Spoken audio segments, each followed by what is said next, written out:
Os dons de curar e a cura de Deus nos dias atuais.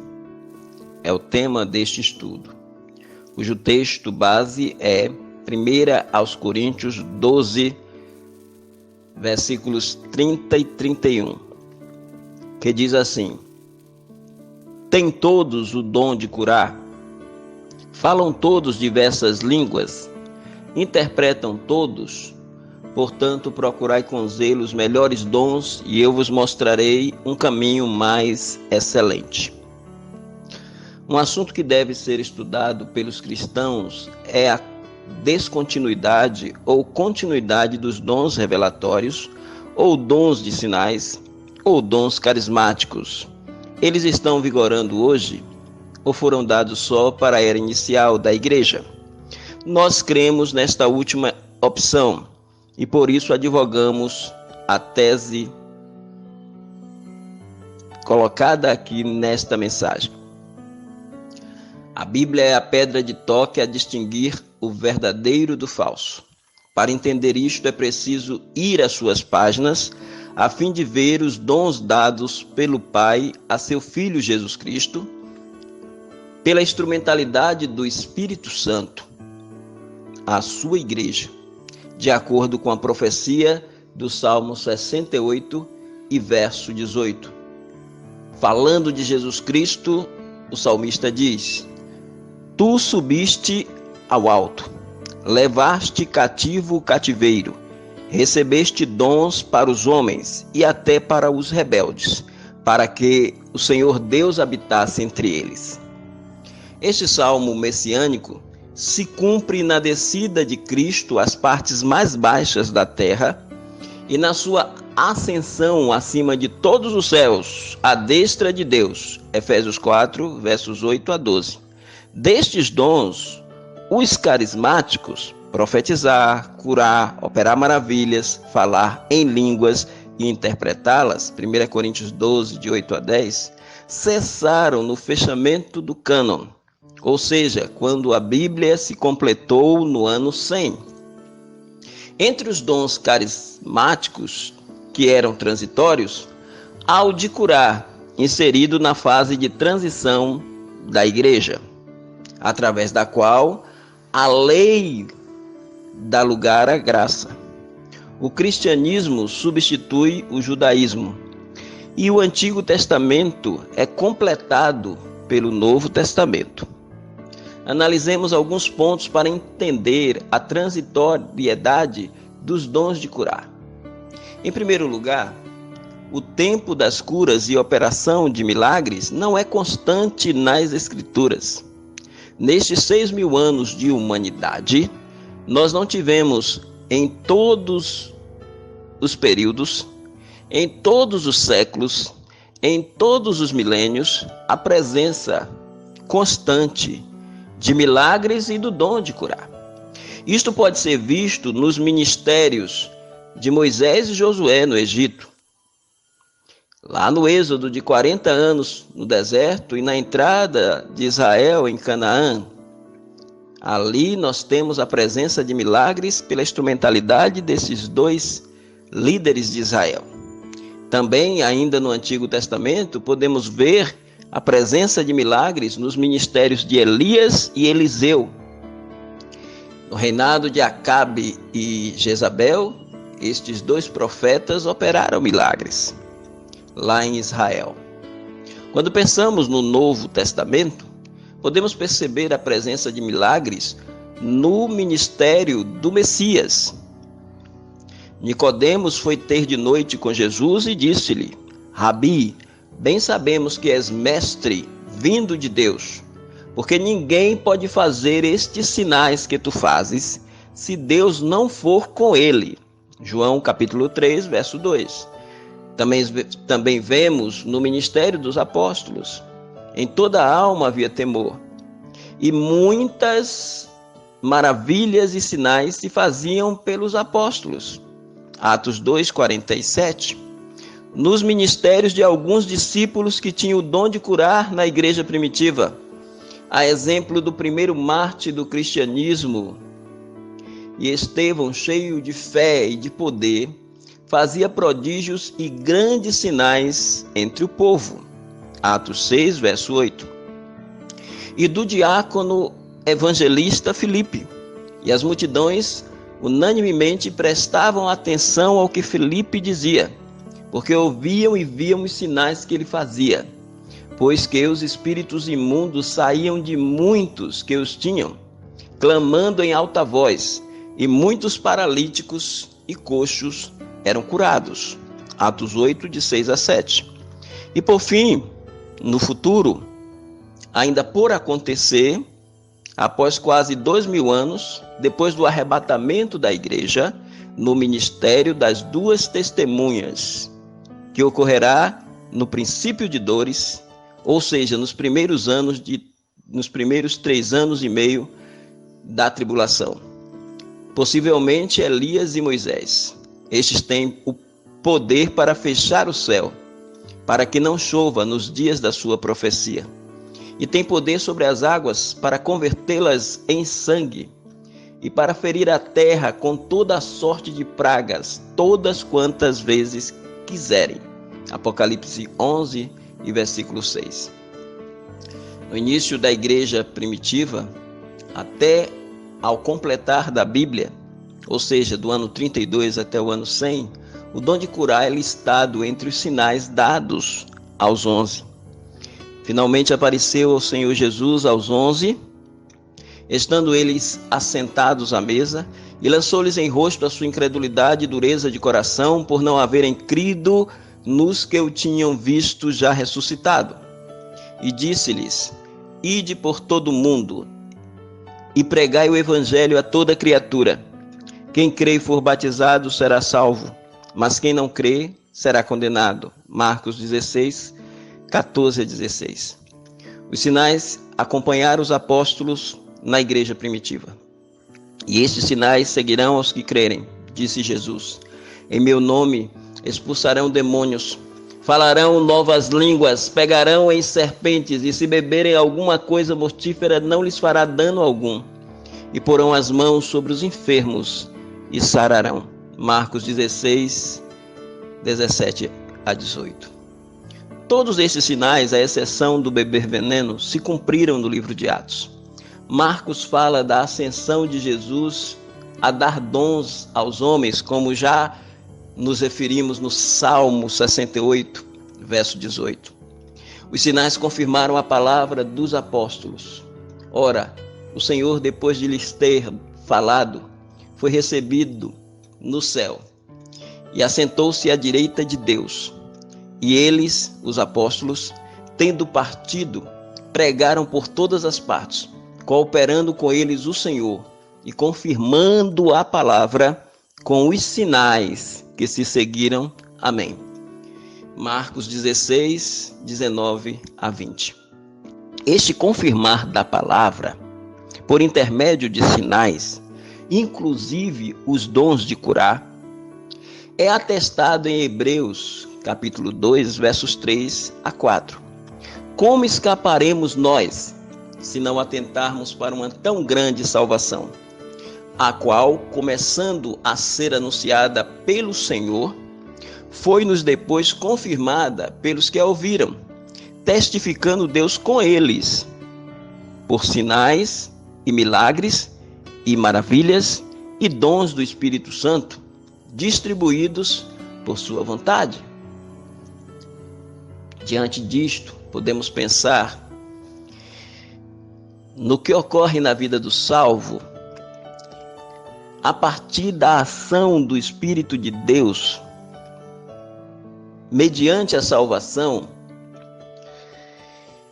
pelo sangue do Senhor Jesus Cristo derramado no Calvário.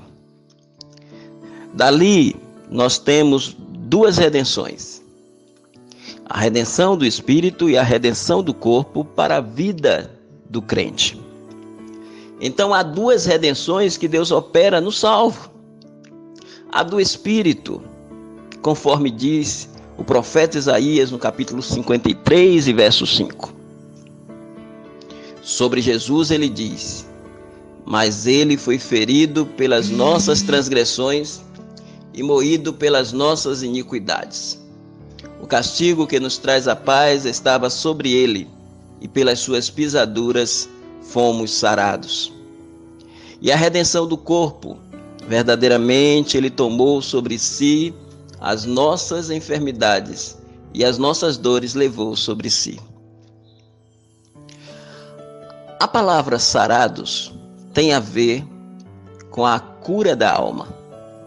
E a palavra levou as enfermidades tem a ver com a cura do corpo. Mas tudo isto projetado para a redenção. Então, quando alguém crê em Cristo, tem a redenção da alma instantaneamente imputada à sua vida. Mas lá no futuro, na glorificação, terá as nossas enfermidades eliminadas pela incorruptibilidade aplicada ao corpo de quem já partiu daqui para o Senhor, ou a imortalidade aplicada àqueles que serão arrebatados pelo Senhor. O termo sarados no versículo 5 de Isaías é aplicado à redenção espiritual que brota da cruz de Cristo. Por isto, Pedro vincula a este fato o texto em questão, levando ele mesmo em seu corpo os nossos pecados sobre o madeiro, para que, mortos para os pecados, pudéssemos viver para a justiça, e pelas suas pisaduras fomos sarados. 1 de Pedro 2, verso 24. O vocábulo levou, por sua vez, ainda que lá no fim seja aplicado para a redenção do nosso corpo, ele também pode ser inserido, desvencilhado do Gólgota e aplicado ao ministério do Senhor Jesus Cristo. Mateus atesta bem esta verdade após o relato da cura da sogra de Pedro. E Jesus, entrando em casa de Pedro, viu a sogra deste jazendo com febre e tocou-lhe na mão e a febre a deixou. Levantou-se e serviu-os. E chegada a tarde, trouxeram-lhe muitos endemoniados, para que se cumprisse o que fora dito pelo profeta Isaías. E quando esses endemoniados foram trazidos, Jesus expulsou os demônios deles, ao mesmo tempo que com sua palavra curou todos os que estavam enfermos. E aí Mateus registra, para que se cumprisse o que fora dito pelo profeta Isaías, que diz: Ele tomou sobre si as nossas enfermidades e levou as nossas doenças. Mateus 8, 14 a 17. Este versículo não pode ser aplicado aos dias de hoje, porque ele foi aplicado ao ministério do Senhor Jesus Cristo por Mateus, muito antes do Senhor ter ido ao Calvário. O texto do Calvário tem outra proporção, tem outra dimensão para o futuro, mas não para o presente. A redenção, meus irmãos, da alma, ela se expressa pela regeneração. Quando alguém aceita Cristo como seu Salvador, nasce da água, que é a palavra, e do Espírito, que é o Consolador. João 3, verso 5. Este novo nascimento é uma ressurreição espiritual. Na verdade vos digo que quem ouve a minha palavra e crê naquele que me enviou, tem a vida eterna, não entrará em condenação, mas passou da morte para a vida. Em verdade vos digo que vem a hora, e agora é, em que os mortos ouvirão a voz do Filho de Deus, e os que a ouvirem viverão. João 5, 24 e 25. Esta redenção deu-nos espiritualmente a libertação do nosso espírito da morte para a vida. E quem fez isto foi o Senhor, como diz Paulo. E Deus vos vivificou, estando vós mortos em ofensas e pecados. Efésios 2 e verso 1. Uma ressurreição que vigora desde quando cremos no Senhor Jesus. Portanto, se já ressuscitaste com Cristo, buscai as coisas que são de cima, onde Cristo está assentado à destra de Deus. Colossenses 3, verso 1. Já a redenção do corpo é projetada para o futuro, quando tragada será a morte na vitória. 1 aos Coríntios 15, verso 54, parte C. Esta redenção implica mudanças no corpo dos salvos, que ocorrerão no rapto iminente da igreja. Assim, os crentes serão transformados. 1 aos Coríntios 15, verso 51.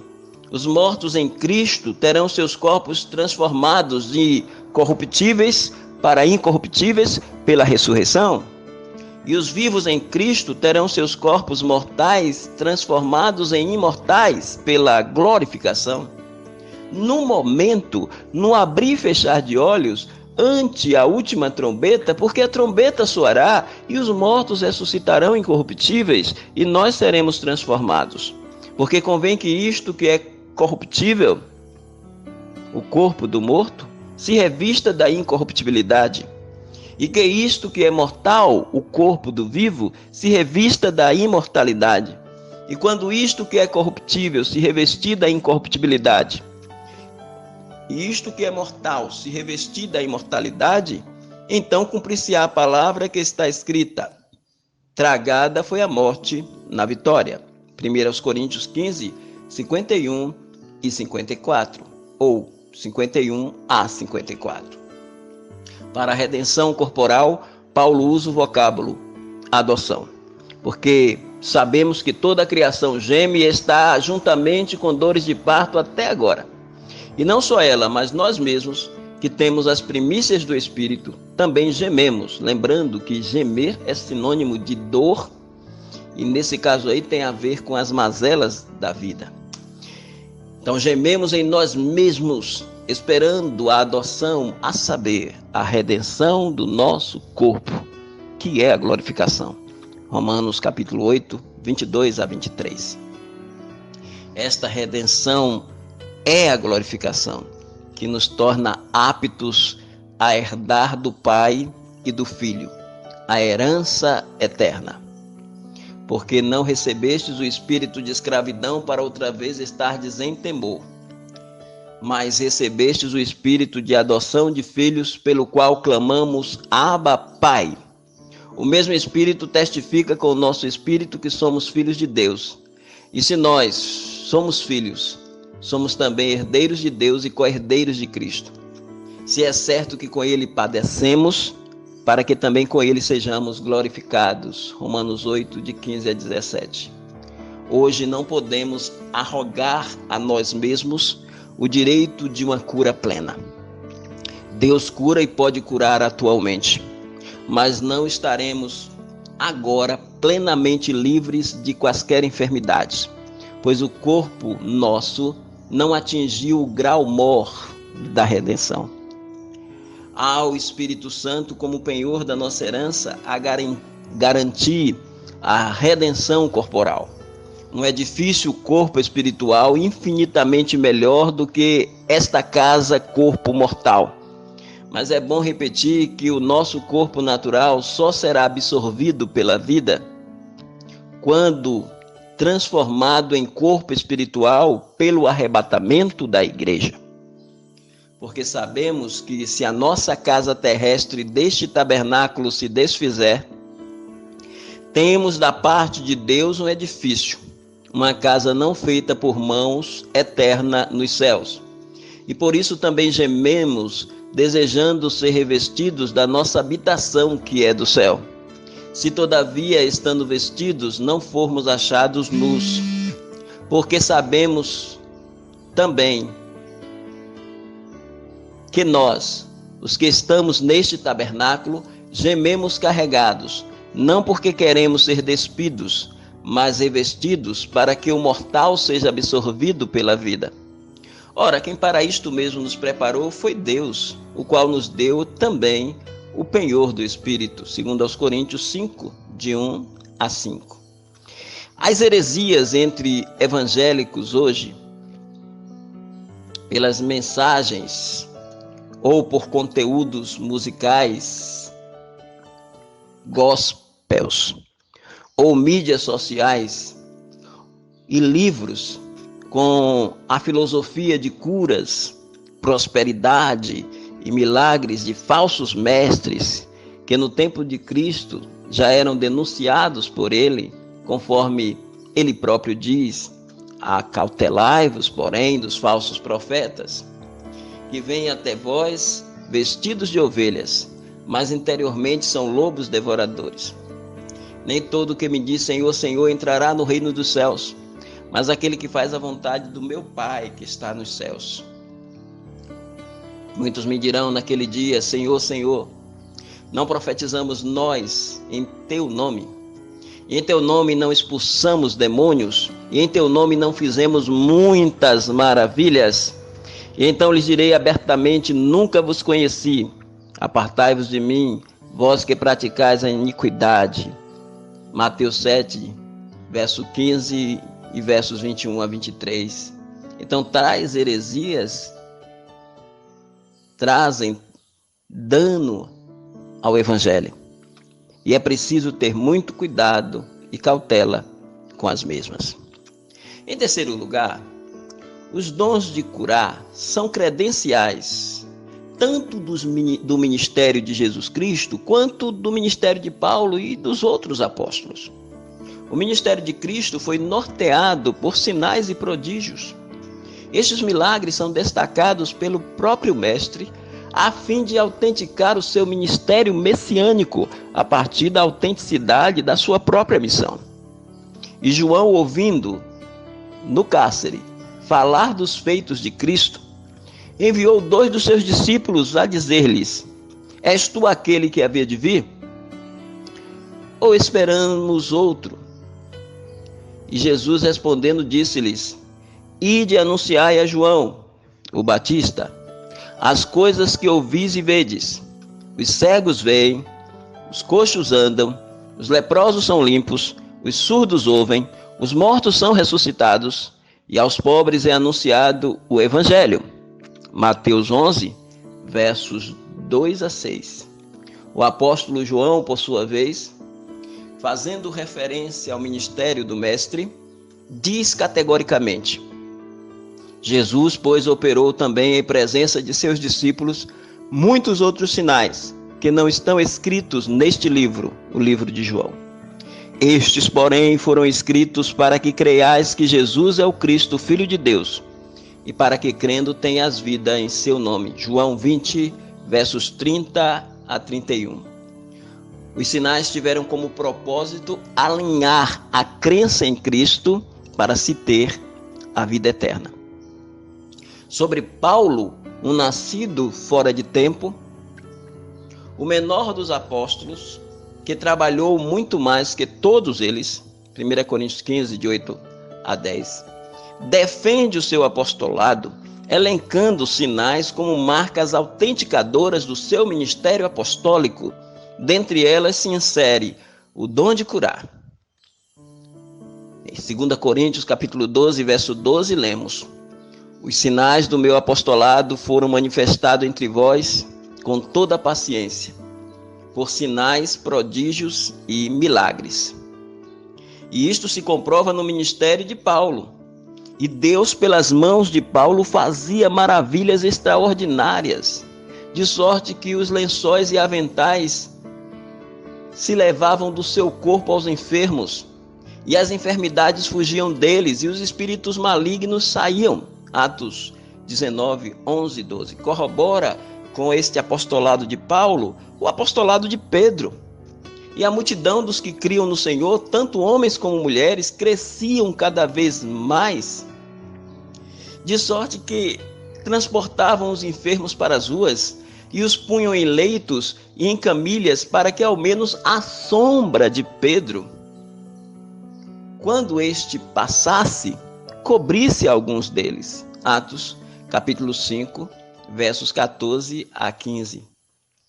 Dentro deste contexto, meus irmãos, pensemos em milagres pelo conceito, que segundo Francisco Cook, é uma obra efetuada fora do domínio das leis naturais por uma pessoa, neste caso o Senhor Jesus Cristo, investida de um poder sobrenatural proveniente do alto, a saber, Deus, que ao mesmo tempo em que causava assombro, dava testemunho do fato de que ele era enviado de Deus com a mensagem e a obra divina.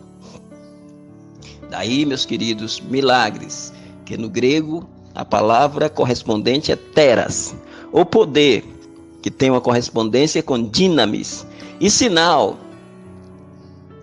que é igual a semeion, são termos usados no Novo Testamento, termos gregos, a focar esta obra, que no Evangelho de João, milagres, se identifica com obras, a palavra ergon, ou trabalho. Daí no discurso de Pedro em Pentecostes, se referindo a Jesus, ele emitir a sua visão. Homens israelitas, escutai estas palavras. A Jesus Nazareno, homem aprovado por Deus, diz Pedro, entre vós com milagres, teras, prodígios, dinamis, e sinais, semeion, que Deus por ele fez no meio de vós, como vós mesmos bem sabeis. Atos 2 e verso 22. Em quarto lugar, podemos pensar nos dons de curar, atingindo aos não crentes, com o propósito de torná-los crentes. Então, a finalidade do dom de curar era atingir aos não crentes, com o propósito de torná-los crentes. Os dons de curar objetivavam acompanhar, autenticando a mensagem apostólica, a fim de amenizar os sofrimentos das pessoas alcançadas pelo Evangelho, tocando-as com a graça salvadora de Deus, até a Bíblia se completar. Este dom não era um antídoto a manter os crentes saudáveis o tempo todo, mas um remédio a apontar para Deus e sua salvação no ministério de Cristo, na obra dos apóstolos e dos seus companheiros. Queremos destacar alguns pontos aqui. Primeiro, para o mestre dos mestres, a enfermidade poderia glorificar a Deus. Jesus fala esta verdade na cura de um cego de nascença, no capítulo 9, verso 3 do Evangelho de João. Respondendo aos seus discípulos, ele diz, acerca daquele cego, nem ele pecou, nem seus pais, mas foi assim para que se manifestassem nele as obras de Deus. Não somente isto, mas quando pensamos na ressurreição de Lázaro, a glória de Deus ocorre em uma doença mortal que resultaria naquele milagre grandioso. Jesus, ouvindo isto, disse, esta enfermidade não é para a morte, mas para a glória de Deus, para que o Filho de Deus seja glorificado pela doença. João capítulo 11, versículo 4. Cristo não descartou a possibilidade de a medicina ser usada para curar as doenças.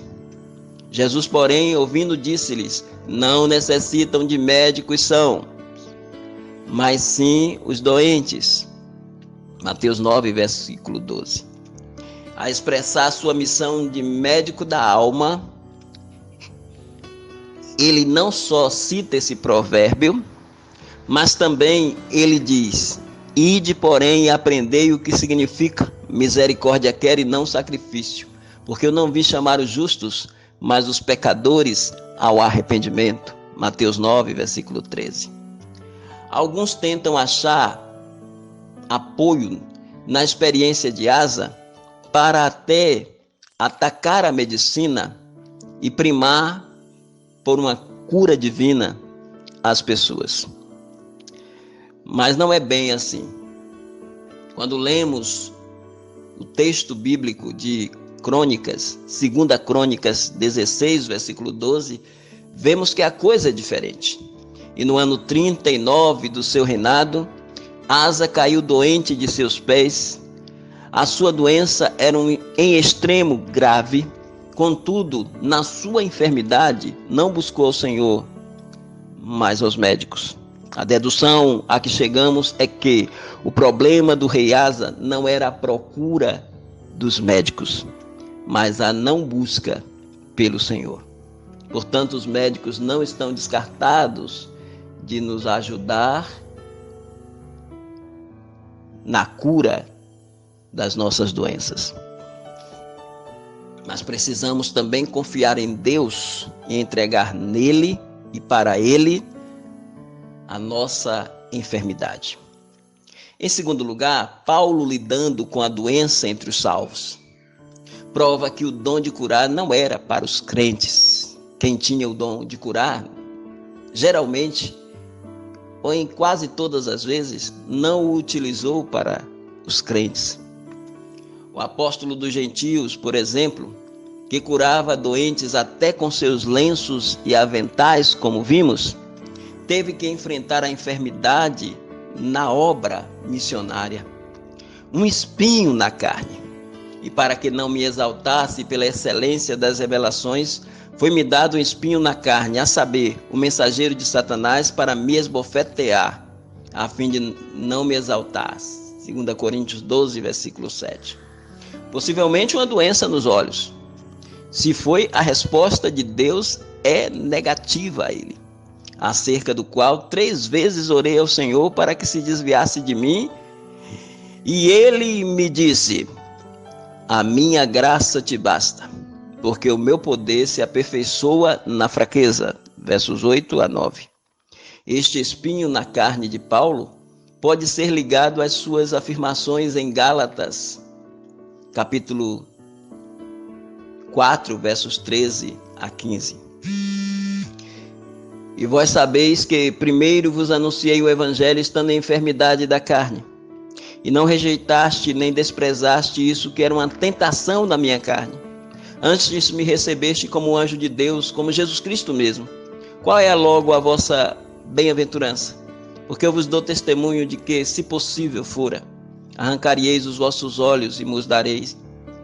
Naquele tempo não tinha transplante de olhos, mas os crentes da galáxia, daquela região frígio-gálata, da região frígio-gálata, eles ficaram com tanta compaixão de Paulo que estavam dispostos a arrancar os olhos deles e darem a Paulo.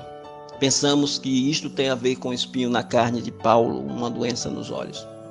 Mas, se tais declarações não estão ligadas ao espinho na carne de Paulo, por outro lado, elas mostram que Paulo também esteve doente com uma doença nos olhos e nem por isso deixou de pregar o evangelho aos Gálatas. O caso do evangelista e historiador Lucas. O médico de Paulo e da sua comissão evangelística, podemos dizer isso com propriedade, sem medo de errar. Porque Paulo, em Colossenses capítulo 4, verso 14, deixa a seguinte expressão para nós: sauda-vos Lucas, o médico amado. A fala de Paulo realça um Lucas médico entre eles. E assim, nós podemos pensar em Lucas agindo medicinalmente com aquela comitiva evangelística liderada por Paulo. Também temos o caso de Timóteo. Paulo aconselha ao novo pastor a utilizar de um pouco de vinho como medicamento para suas constantes enfermidades. Não bebas mais água só, diz Paulo a Timóteo, mas usa de um pouco de vinho por causa do teu estômago e das tuas frequentes enfermidades. 1 Timóteo 5:23. Houve também o caso de Trófimo, missionário. Paulo teve que prosseguir a viagem e deixá-lo recuperando-se da doença adquirida. Ele deixa registrado em 2 Timóteo 4:20 que deixou Erasto em Corinto. E também ele deixou Trófimo doente em Mileto. E por que ele não curou a Trófimo usando o dom de curar? Trófimo era crente. Trófimo era missionário. E Paulo deixou Trófimo se cuidando em Mileto. mas também ao caso de Epafrodito, pastor da igreja de Filipos. Julguei, contudo, necessário mandar-vos Epafrodito, meu irmão e cooperador e companheiro nos combates, e vosso enviado para prover as minhas necessidades. Veja o grau de importância de Epafrodito para Paulo, porquanto tinha muitas saudades de vós todos, e eu estava muito angustiado, diz Paulo, de que tivesseis ouvido que ele estivera doente. E de fato, ele esteve doente, e quase à morte. Seria entre a vida e a morte. Mas Deus se apiedou dele. Porém, também se apiedou de mim, para que eu não tivesse tristeza sobre tristeza. Filipenses 2, 24 a 27. E nós vemos aí que Paulo não usou o dom de curar, mas aguardou na misericórdia de Deus para a restauração da saúde daquele grande missionário e pastor Epafrodito. Por fim, o caso de Corinto. A irresponsabilidade com as coisas de Deus, em especial no trato delas com a ceia do Senhor, fez Deus punir aqueles crentes coríntios com castigos, e dentre eles a doença e a morte estavam inseridos. Daí Paulo dizer: porque o que come e bebe indignamente, come e bebe para a sua própria condenação, não discernindo o corpo do Senhor. Por causa disto, há entre vós muitos fracos, doentes e também muitos que dormem. 1 Coríntios 11, 29 a 30. Todos esses exemplos servem para mostrar a todos a falácia dos que proclamam a existência de pessoas com os dons de curar hoje. Até os apóstolos que tinham o dom só o usavam na proclamação do Evangelho. As experiências de Paulo com crentes enfermos citadas acima o comprovam muito bem. Em quinto lugar, nós vamos agora pensar nas passagens mal usadas para comprovar a existência do dom de curar hoje. Para analisar esses textos, pensemos nas perguntas que traz ao debate o Dr. Guilherme Orr, no livro A Cura de Deus nos Dias Atuais. Vejamos o que ele diz. Examinemos as passagens particulares usadas por aqueles que ensinam que Deus deve curar todos quantos se aproximam dele com fé, crendo. Ensinam estas escrituras que qualquer um pode ser curado? Ensinam elas que o único requisito para a cura que almejam os pacientes é que possuam bastante fé? Corroborando com o Dr. Orr, dizemos que não. E vamos provar nesta análise. O primeiro texto que nós trazemos aqui é Êxodo 15, verso 26. Se ouvirdes atento a voz do Senhor teu Deus, e obrares o que é reto diante de seus olhos, e inclinares os teus ouvidos aos seus mandamentos, e guardares todos os seus estatutos, nenhuma das enfermidades porei sobre ti, que pus sobre o Egito, porque eu sou o Senhor que te sara. Não confundamos promessas feitas a Israel daquelas aplicadas à igreja. O contexto é outro, e as doenças que são determinadas por Deus ao Egito não seriam postas sobre Israel se houvesse a sua obediência a Jeová na peregrinação do Êxodo. Assim, a promessa de saúde e cura é condicionada à conduta de cada hebreu naquela jornada.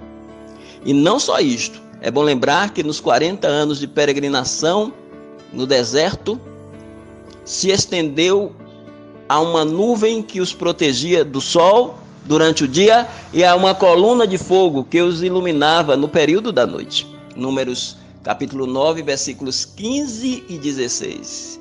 E até as suas sandálias e as suas roupas, nestes 40 anos, foram preservadas. E 40 anos vos fiz andar pelo deserto, diz Deus, e não se envelheceram sobre vós as vossas vestes, e nem se envelheceu o vosso sapato no vosso pé.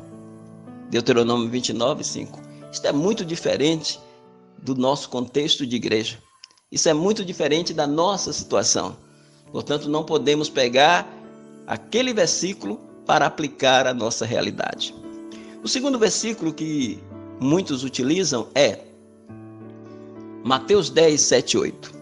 E indo pregai, dizendo: é chegado o reino dos céus. Curai os enfermos, limpai os leprosos, ressuscitai os mortos e expulsai os demônios.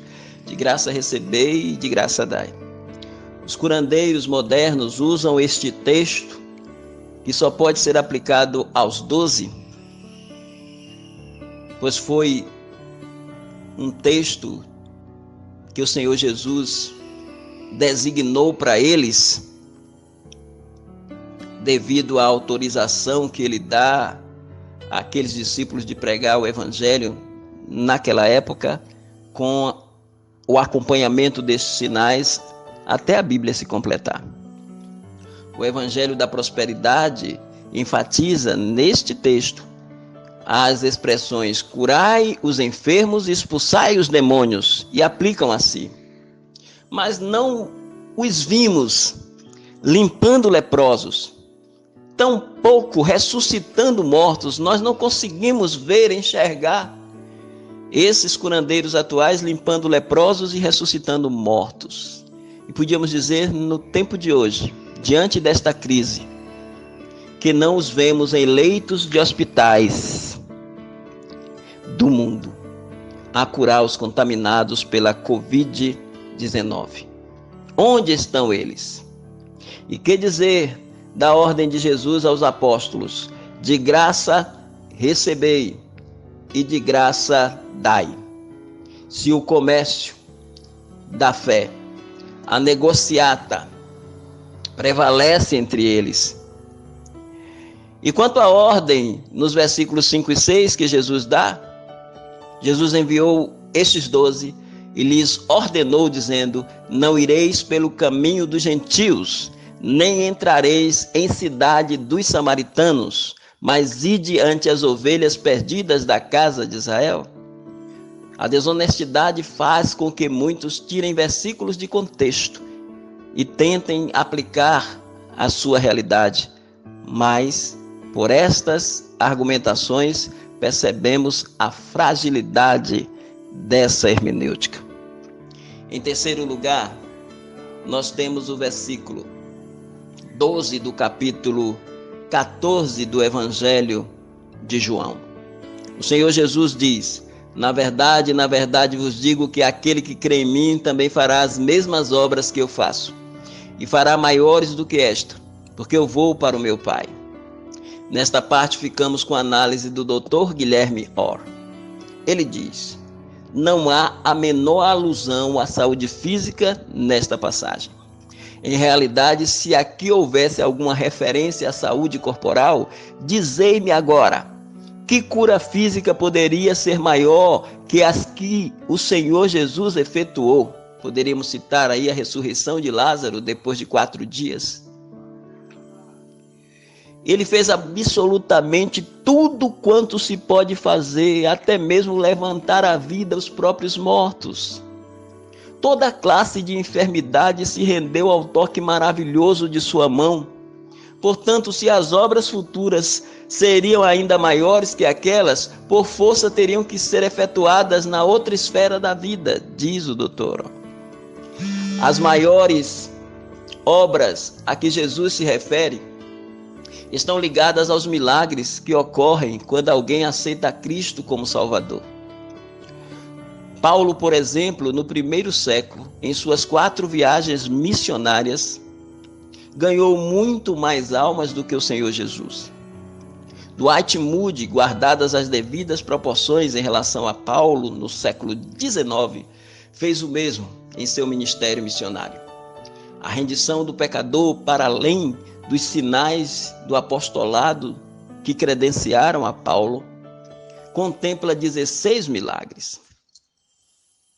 A conversão do pecador, a aceitação do pecador é muito maior enquanto milagre do que qualquer milagre físico realizado na terra. Porque quando alguém aceita Cristo como Salvador, 16 milagres ocorrem. Primeiro, a predestinação. Segundo, Primeiro, a predestinação enquanto concretização do plano de Deus. Segundo, a eleição na mesma linha de pensamento. Terceiro, a habitação do Espírito Santo. Quarto, a justificação pela fé. Quinto, a regeneração. Sexto, a conversão. Sétimo, o arrependimento. Oitavo, a fé. Nono, a redenção. Décimo, a remissão. 11º, a propiciação. 12º, a expiação. 13º, a adoção. 14º, a ressurreição. 15º, a santificação. E por fim, o 16º, a glorificação. Tudo isto se constitui no maior milagre que existe, a salvação no Senhor Jesus Cristo. O quarto versículo, utilizado por muitos, é este: Jesus Cristo é o mesmo ontem, hoje e eternamente. Hebreus 13, verso 8. A maioria dos evangélicos usa este texto aplicando a curas divinas. Mas o mesmo nada tem a ver com dons de curar ou operação de milagres. Hebreus capítulo 13 não aborda milagres ou cura. O texto se refere a pastores antigos dos judeus, sobre quem o rebanho deveria imitar a fé deles, atentando para o seu modo de viver. Hebreus 13, versículo 7. E por isso os hebreus, aquela comunidade cristã hebreia, deveria se afastar de doutrinas estranhas e olhar para o sacrifício de Jesus Cristo, obedecendo a seus pastores, pois Jesus continua sendo o mesmo, ontem, hoje e eternamente. Hebreus 13, versos 8 a 25. Sobre as curas, reforçamos que o verso em questão não se aplica a elas, pois tais maravilhas no ministério de Jesus só abrangeram os 3 anos e meio do seu ministério. Ele viveu 33 anos e 6 meses, mas só passou a curar a partir dos 30 anos. Lucas 3, 23. Seu primeiro milagre foi transformar água em vinho. Jesus principiou assim os seus sinais em Caná da Galileia e manifestou a sua glória, e os seus discípulos creram. João 2, versículo 11. O segundo milagre do Senhor Jesus foi a cura do filho de um oficial na mesma cidade. Entendeu, pois, o pai que era aquela hora a mesma em que Jesus lhe disse: o teu filho vive. E creu, e toda a sua casa. Jesus novamente fez este segundo milagre quando ia da Judeia para a Galileia. João 4, versos 53 a 54. Jesus não é o mesmo ontem, hoje e eternamente? Porque ele não curou nos 30 anos que precederam o seu ministério na terra? Se o versículo fosse aplicado a curas, poderíamos indagar nesta linha de pensamento. Se Jesus não é o mesmo ontem, se Jesus é o mesmo ontem, hoje e eternamente, por que ele não curou nos 30 anos que precederam o seu ministério na terra? Que podemos chamar de ontem. E se Jesus é o mesmo eternamente em relação às curas, pergunto: na eternidade haverá doenças a serem curadas por ele? Porque ele é o mesmo eternamente, ele vai curar também na eternidade? Veja então a falácia do argumento. Agora, Jesus é o mesmo ontem, hoje e eternamente? Também em seus atributos. Embora se esvaziasse deles na sua humanização, ou kenosis, o seu esvaziamento, ele não teve por usurpação ser igual a Deus, provando a morte de cruz, Filipenses 2, de 5 a 8, porque ele é o imutável Deus, bendito eternamente. O quinto versículo é este: está alguém entre vós doente? Chame os presbíteros da igreja e orem sobre ele, ungindo com azeite em nome do Senhor, e a oração da fé salvará o doente. E o Senhor o levantará, e se houver cometido pecados, ser-lhe-ão perdoados. Tiago 5, versos 14 e 15. Esta passagem é muito bem explicada pelo Dr. Guilherme O. Ele diz: o enfermo deve chamar os anciãos da igreja. Ora, isto é algo bem diferente do enfermo ir a alguma sessão hipnótica de curas profusamente anunciadas. Pois bem, o doente deve mandar chamar aos anciãos da igreja para que venham orar por ele. Nunca nas escrituras a palavra ancião tem sido designada para significar uma mulher, como muitas vezes acontece hoje. E nesse caso particular, não deve chamar apenas um ancião, mas os anciãos da congregação, que seriam os pastores ou presbíteros. O óleo, por sua vez, deveria ter um efeito medicinal. Interessante é que o óleo deveria ungir o enfermo e não ser um óleo ungido para se aplicar ao doente pelos curandeiros. O óleo e o vinho no Oriente tinham efeitos terapêuticos, a exemplo do seu uso para o homem que caiu nas mãos de salteadores, pontuado por Jesus na parábola do bom samaritano. E aproximando-se, atou-lhes as feridas, deitando-lhes azeite e vinho. E pondo sobre o seu animal, levou para uma estalagem e cuidou dele. Lucas 10, 34. O vinho era para doenças internas e o óleo para feridas externas. Daí Paulo recomendar o vinho às frequentes doenças de Timóteo. 1 Timóteo 5, 23. E Tiago recomendar o óleo por pastores em relação à doença da comunidade. Tiago 5, versículo 14. Quero finalizar com uma palavra sobre doença, sobre a cura de Deus e sobre os dons de curar. Acerca da doença, é relevante saber que ela vem do pecado original de nossos primeiros pais, Adão e Eva. As Escrituras nos dizem: portanto, como por um homem entrou o pecado no mundo, e pelo pecado a morte, assim também a morte passou a todos os homens, por isso que todos pecaram. Romanos 5, versículo 12. Junto ao pecado está o seu salário, a morte. Romanos 6, 23. E com a morte estão a velhice e a doença.